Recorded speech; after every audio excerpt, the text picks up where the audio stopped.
Olá, meu querido! Mais um estudo com Deus começando por aqui e feliz demais de ter a sua presença aqui comigo para mais um dia partilharmos da palavra de Deus. Muito feliz com a sua presença. O último vídeo tivemos aí muito barulho no fundo. Aqui em volta estavam cortando a grama e o barulho se estendeu durante todo o vídeo. Mas eu peço a sua paciência, a sua compreensão, porque como eu disse no último vídeo, a gente não tem um ambiente totalmente para isso, então acaba que tem os barulhos, tem as moscas passando e tem a vida acontecendo ao meu redor. Amém? Mas eu quero que você agora abra sua Bíblia comigo em Romanos capítulo 10, versículo 10 em diante, em nome de Jesus. Mas antes de tudo, eu quero convidar o nosso amado Espírito Santo. Meus irmãos, eu, antes de ler a Bíblia com o Espírito Santo, já tinha lido 3 vezes, mas antes eu não orava. Eu não orava cada vez que eu ia ler. E eu li 3 vezes antes, só que eu não entendia absolutamente nada. Não tinha compreensão nenhuma. Mas depois que eu passei a orar e pedir ao Espírito Santo que me ajudasse a ler a Bíblia, foi tudo diferente. Ele de fato nos ensina todas as coisas, ele é o nosso professor, o nosso consolador, o nosso ajudador. Então é muito importante essa parte, sempre que você for ler a Bíblia, ore antes, peça a ajuda dele, porque ele é o único autor que a gente pode ler junto, o livro dele junto com o autor. Então, faça sempre essa oração. Amém? Vamos orar, feche seus olhos.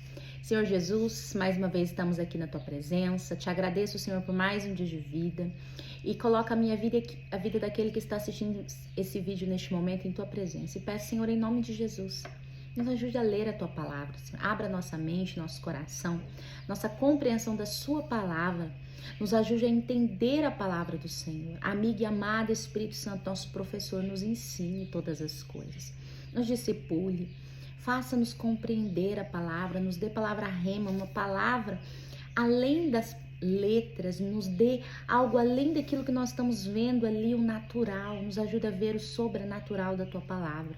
Senhor, nos ensina, que a sua palavra entre no nosso coração e faça morada dentro de nós e que ela dê frutos na nossa vida e que ela possa nos transformar, libertar e curar. Em nome de Jesus, Senhor, se conosco neste momento, nos ensinando todas as coisas. Dê sobre nós o espírito da revelação e da sabedoria do Senhor, onde somos capacitados para compreender a tua palavra. Em nome de Jesus. Amém. E bora lá para a nossa leitura da palavra. Continuando aqui em Romanos, capítulo 10, versículo 10 em diante. Amém? Então, vou estar lendo agora. Porque com o coração o homem crê para a justiça, e com a boca faz confissão para a salvação. Esse versículo nós lemos no último vídeo e aqui nós falamos um pouquinho sobre ele. Que nós cremos no coração, mas é com a boca que nós declaramos e vem a salvação para as nossas vidas. Por isso que é tão importante você confessar que o Senhor Jesus é o seu Senhor e Salvador. Continuando no versículo 11. Porque a Escritura diz, todo aquele que nele crer não será envergonhado, porque não há diferença entre judeu e grego, pois o mesmo Senhor de todos é rico para com todos os que o invocam. Aqui está deixando claro que o Senhor Jesus, nosso Deus, ele não faz diferença de grego para um não judeu. Para um judeu e um não judeu. Ele não faz diferença. Todos aqueles que o invocar será salvo. Amém? Versículo 13. Versículo 14. Como então eles invocarão aquele em quem não creram? E como eles crerão naquele de quem não ouviram? E como eles ouvirão se não há quem pregue? E como eles pregarão se não forem enviados? Como está escrito, quão formosos são os pés do que prega o evangelho da paz, dos que trazem boas notícias de boas coisas. Então, por isso que é tão importante pregar o evangelho do Senhor. Se aquilo que você obteve através do evangelho na sua vida, se é algo de fato bom e agradável, se você teve uma transformação de vida, é óbvio que você vai querer transmitir isso para as pessoas. Você não pode ser egoísta ao ponto de falar, não, eu achei um tesouro, mas eu vou só guardar para mim. Não, você tem que partilhar, né, com as pessoas ao seu redor. Sabendo do que Deus fez na sua vida, você vai ter sim o desejo de partilhar. Então pregue o evangelho, leve a palavra do Senhor à frente. Ai, mas eu não sei, Jane, eu não sei como falar. Peça ao Espírito Santo orientação. Fale com a sua simplicidade mesmo, com a sua tranquilidade, sem muito conhecimento da palavra, ainda assim fale, porque é o próprio Espírito Santo que vai te dar as palavras e ele que vai te governar e vai te ensinar e vai te ajudar a pregar. Não é pelas suas forças, é pelo poder do Espírito Santo. Amém? Continuando então aqui no versículo 16. Versículo 16. Mas nem todos obedeceram ao evangelho, pois Isaías diz: Senhor, quem creu na nossa notícia? Assim então a fé vem pelo ouvir e o ouvir pela palavra de Deus. Então por isso que nós precisamos regar a nossa fé. A fé, ela é como se fosse uma florzinha, que você rega através do ouvir a palavra. Ela vai crescendo a partir do momento que você escuta a palavra.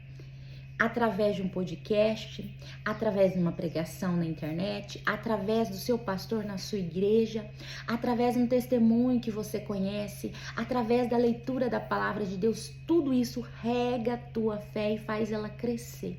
Você precisa de mais fé? Pois faça tudo isso que eu estou te falando. Leia a Bíblia, assista podcasts que falam sobre o evangelho, sobre pessoas, né, sobre pessoas que têm testemunhos, pessoas que têm algo a contar sobre o Senhor Jesus. Veja pregações, vai na igreja escutar a pregação do evangelho através do seu pastor, que tudo isso vai regar e vai fazer crescer a sua florzinha da fé. Amém? Continuando aqui no versículo 18. Mas eu digo, eles não ouviram? Sim, verdadeiramente o seu som saiu por toda a terra e as suas palavras até os confins do mundo. Mas eu digo, Israel não o soube. Primeiramente diz Moisés: vou provocá-los em ciúme com aqueles que não são povo, e com nação insensata vos provocarei a ira. Mas Isaías é muito corajoso, diz: eu fui achado pelos que não me buscavam, fui manifestado aos que não perguntavam por mim. Mas para Israel ele diz: todo dia eu estendi as minhas mãos a um povo desobediente e contradizente. Então aqui o Senhor, ele quer causar ciúmes, né? Ele vai causar ciúmes no povo dele, no povo de Israel, através do fato de que ele vai levar a salvação para outros povos. Como diz aqui no versículo 19, vou provocá-los em ciúmes com aqueles que não são povo, e com a nação insensata vos provocarei a ira. E aqui ele diz ainda no versículo 20, eu fui achado pelos que não me buscavam. Então, aqueles que eram gentios, que não conheciam a Deus, ele se manifestou a este povo, e ele foi achado de um povo que nem os conhecia, para que assim pudesse cumprir a palavra, onde diz que Abraão seria pai de muitas nações, mas pai pela fé, que ali através, né, da fé de Abraão, quem tivesse fé como Abraão seria filho de Abraão, e assim muitas nações, né, ele seria pai de muitas nações. Então, graças a Deus, né, que um dia esse povo rejeitou a Jesus, porque assim nos deu o privilégio de conhecer a Cristo, aqueles que não tinha nem ouvido falar dele um dia. Capítulo 11, e tem como título Remanescente de Israel. Versículo 1. Então eu digo, rejeitou Deus o seu povo?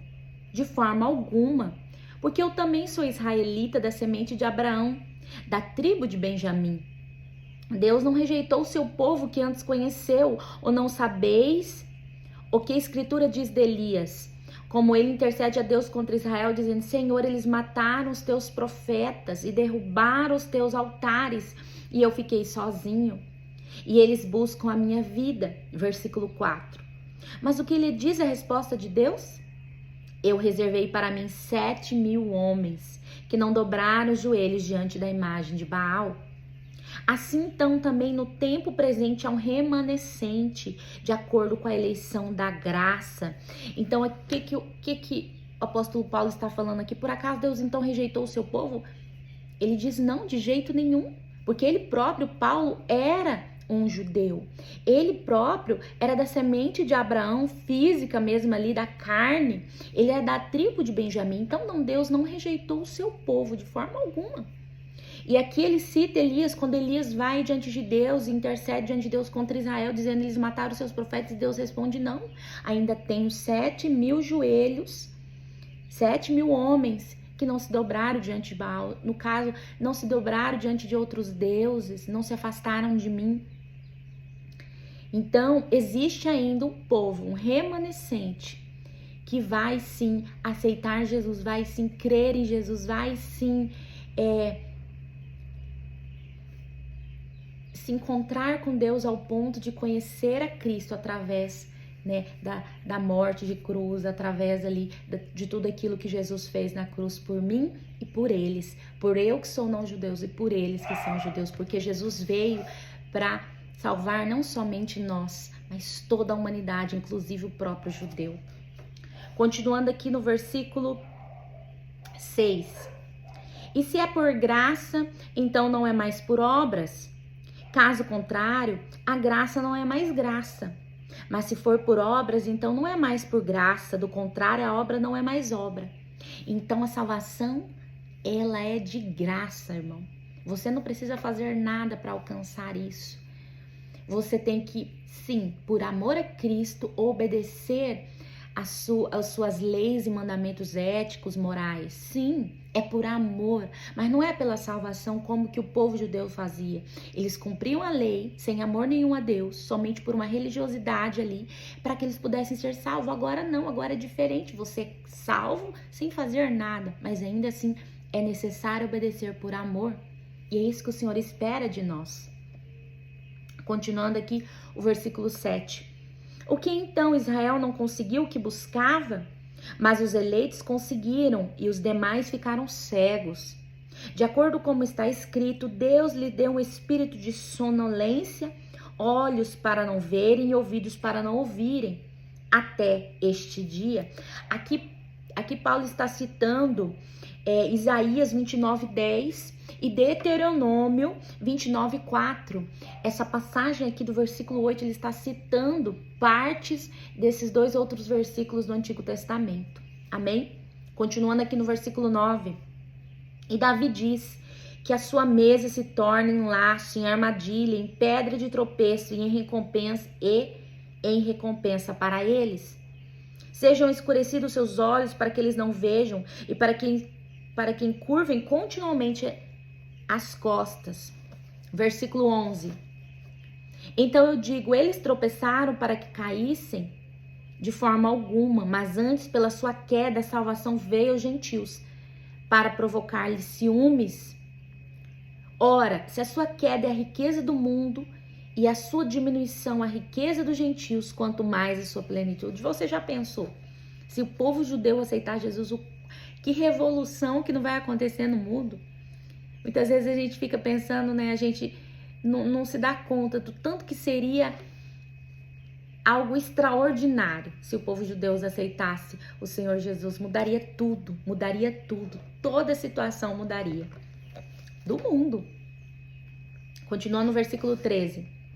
Porque eu falo a vós, gentios, enquanto sou apóstolo dos gentios, eu magnifico o meu serviço, para ver se de alguma maneira eu posso provocar ciúme aos que são da minha carne, salvar alguns deles. Então Paulo está aqui dizendo, eu estou aqui falando aos gentios para que de alguma forma eu possa ter ciúme, né? Criar algum ciúme no povo judeu. Porque afinal de contas todas as promessas e as bênçãos veio para os judeus. Mas como eles rejeitaram a Jesus, então foi dado, entregue, né, aos gentios, que são nós, né? Aqueles que não são judeus. E por causa disso, nós fomos alcançados. Então, Paulo está provocando os ciúmes daqueles que são de fato a semente de Abraão de carne, né? Aqueles que são de sangue, né? O povo ali escolhido, né? Que é descendente de Abraão. Amém? Continuando aqui no versículo 15, porque se a sua rejeição é a reconciliação do mundo, qual será a sua aceitação, senão a vida entre os mortos? Versículo 15. Não sei se eu falei 16, mas enfim, no versículo 15. Agora eu vou para o versículo 16. E se os primeiros frutos são santos, a massa também é santa. E se a raiz for santa, assim serão os ramos. E se alguns dos ramos forem quebrados, e tu, sendo uma oliveira silvestre, foste enxertado entre eles e feito participante da raiz e da seiva da oliveira, não te glories contra os ramos, mas se te gloriares, não és tu que sustenta a raiz, mas a raiz a ti.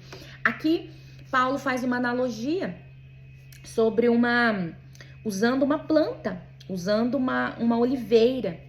E ele diz ali que Jesus é a oliveira verdadeira, e ali foram quebrados os ramos e enxertado a oliveira silvestre, a oliveira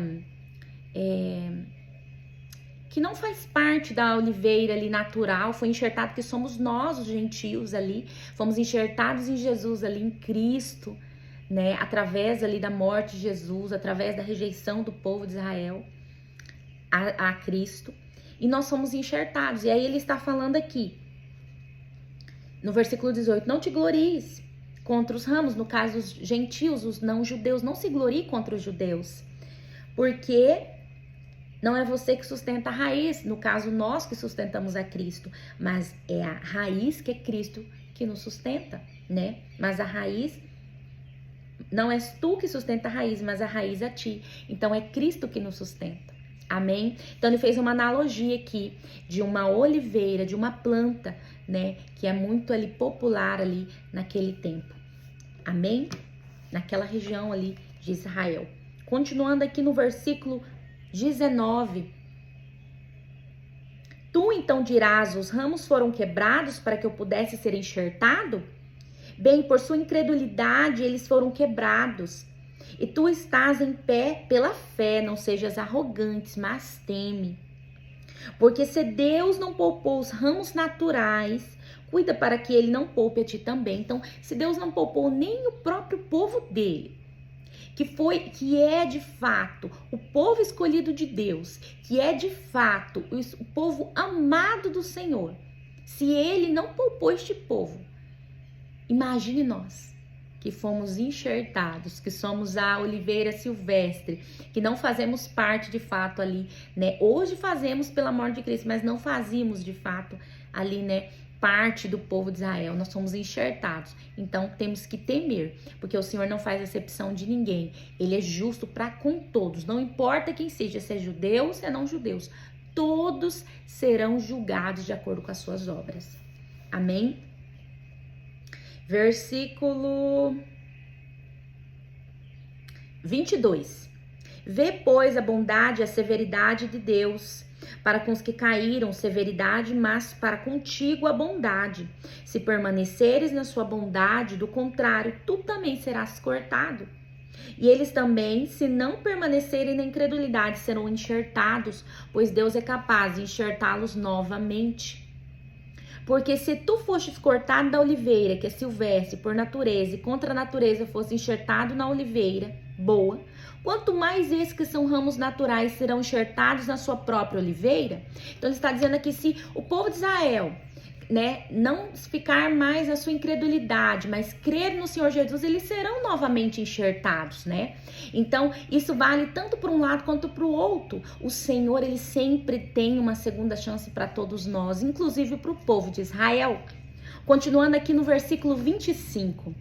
Porque eu não quero, irmãos, que ignoreis este mistério, para que não sejais sábios em seus próprios conceitos, que a cegueira aconteceu em parte a Israel, até que tenha entrado a plenitude dos dos gentios. E assim todo Israel será salvo, como está escrito, virá de Sião o libertador, e desviará de Jacó as impiedades, versículo 27. E este será o meu pacto com eles quando eu tirar os seus pecados. Quanto ao evangelho, eles são inimigos por causa de vós. Mas quanto à eleição, eles são amados por causa dos pais. Porque os dons e o chamado de Deus são sem arrependimento. Versículo 30.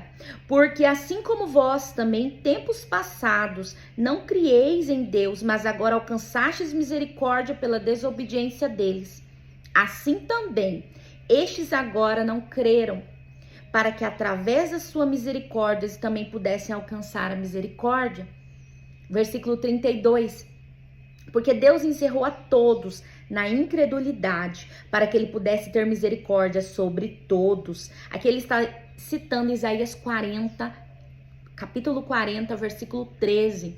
Então todos nós, tanto judeus quanto não judeus, estamos debaixo do pecado, da incredulidade. Deus encerrou a todos debaixo da incredulidade, para que ele possa mostrar misericórdia tanto aos judeus quanto aos não judeus. Ele não faz acepção de pessoas, todos nós estamos na mesma situação e precisamos aceitar a Jesus como nosso Senhor e Salvador. Amém? Versículo 33. Ó profundidade das riquezas, da sabedoria e do conhecimento de Deus, quão insondáveis são os seus juízos e quão inescrutáveis os seus caminhos. Pois quem conheceu a mente do Senhor? Ou quem foi o seu conselheiro? Ou quem lhe deu primeiro para que lhe desse, para que seja recompensado? Aqui ele está citando Jó, capítulo 41, versículo 11. Continuando aqui no versículo 36. Porque dele, e por ele, e para ele são todas as coisas. E a ele seja a glória para sempre. Amém. Então tudo vem de Deus e é para Deus. Nada, até mesmo o seu próprio desejo, meu irmão, vem de você mesmo, porque a própria palavra de Deus diz que todas as coisas provêm dele, tudo vem dele, o querer e o executar. Isso é a palavra de Deus dizendo. Então, tudo aquilo que nós precisamos, nós devemos ir até o Senhor. Ai, Senhor, eu preciso ter mais desejo de orar. Me ajude, Senhor, me ajude a ter desejo de orar, que é o Senhor que põe em nosso coração o desejo, né? Ele que põe em nosso coração o querer e o executar, o realizar também é dele. Amém? Então vamos aqui para o capítulo 12, que tem como título A Nova Vida em Cristo. Versículo 1, que diz assim: Suplico-vos, pois, irmãos, pelas misericórdias de Deus, de apresentardes os vossos corpos em sacrifício vivo, santo e agradável a Deus, que é o vosso culto racional. Quando ele fala que corpo, os vossos corpos em sacrifício vivo, ele está falando nossa totalidade, tudo que é nosso, a nossa mente, corpo, espírito, tudo. Quando ele diz corpos, é o nosso corpo um todo, a nossa totalidade. Nós devemos nos entregar como sacrifício vivo ao Senhor totalmente, totalmente, para sermos um sacrifício vivo, santo e agradável ao Senhor, que é o nosso culto racional. Quando ele fala racional, é o mesmo que verdadeiro, que é o nosso culto verdadeiro ao Senhor. Continuando aqui no versículo 2. E não sede conformados com este mundo, mas sede transformados pela renovação da vossa mente, para que experimenteis qual é a boa, agradável e perfeita vontade de Deus. Então, meus irmãos, o que ele está falando aqui? Ele está dizendo aqui: não se conforme com este mundo, não se acomodem com este mundo. Aqui diz, e não sede conformados, não se acomodem com este mundo, mas sede transformados pela renovação da vossa mente, para que vocês possam experimentar o que é a boa, perfeita e agradável vontade de Deus.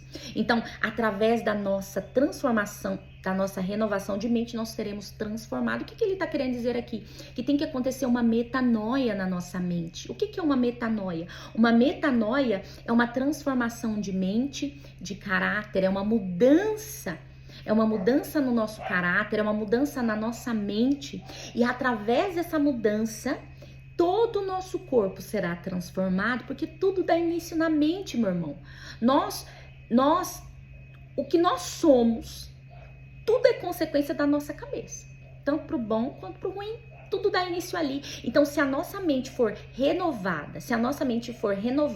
acontecer uma metanoia na nossa mente, todo o nosso corpo será transformado e nós encontraremos Qual é a perfeita vontade de Deus? Amém? Então que você busque essa renovação de mente, uma metanoia, para que a sua vida seja transformada, em nome de Jesus. Versículo 3. Pois eu digo pela graça que me é dada, para todo mundo que está dentre vós, não pense de si mesmo muito mais que eu deveria pensar, senão que pensem com sobriedade. O que é sobriedade? Com modéstia. Então pense com modéstia sobre você mesmo. Não ache que você é mais do que você é. É isso que Paulo está falando.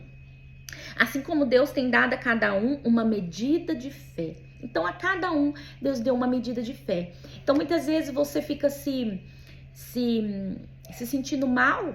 Ai, porque eu tenho tão pouca fé. O Senhor deu a cada um a medida certa. É claro, tem como crescer essa fé? A medida da fé, obviamente. Por quê? Porque senão nós ficaríamos presos naquilo que somos, e o Senhor quer que a gente evolua. E como que a gente evolui na fé? Pelo ouvir a palavra de Deus. Então, se você precisa de fé, precisa que a medida da sua fé cresça, então que você escute a palavra de Deus para que a sua medida de fé cresça e a sua plantinha de fé possa crescer e se tornar ali uma grande árvore, em nome de Jesus. Continuando aqui no versículo 4.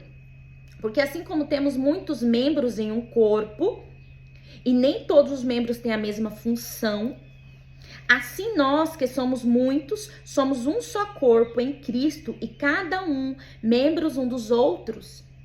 Então, tendo diferentes dons, segundo a graça que nos foi dada, se for profecia, profetizemos segundo a medida da fé. Se é ministério, seja em ministrar. Se é ensinar, haja dedicação no ensinar. Ou o que exorta, na exortação.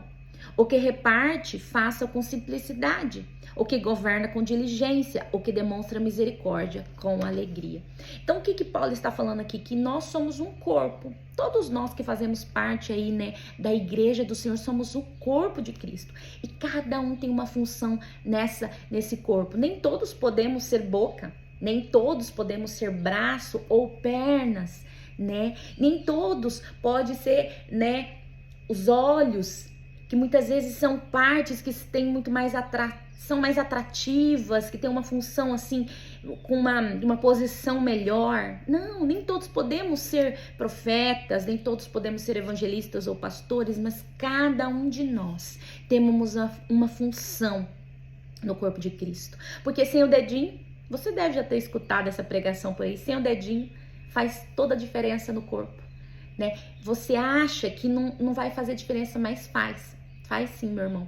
Todos nós fazemos diferença no corpo de Cristo, todos nós temos uma função especial e isso nos faz ser um corpo equilibrado, um corpo que tem todas as funções ajustadas, que tem a sua função de forma equilibrada e pode realizar, né, tudo que precisa ser feito, porque cada um está ali, né, sendo útil no corpo, executando a sua função de forma sábia para que o corpo possa se movimentar e andar e agir e fazer do jeito que é necessário. Então, se um sai, mesmo que seja o dedinho, aquele irmão ali que ninguém conhece, muitas vezes ele está sustentando a igreja em oração. Ele não prega, ele fala, muitas vezes ele tá sustentando o pastor em oração. Muitas vezes ele está orando por você. Mas aquele fulano, ele cuida das crianças. Parece que não tem diferença nenhuma, mas se não fosse ele cuidar das suas crianças, ensinar o caminho da salvação, seria mais difícil para você.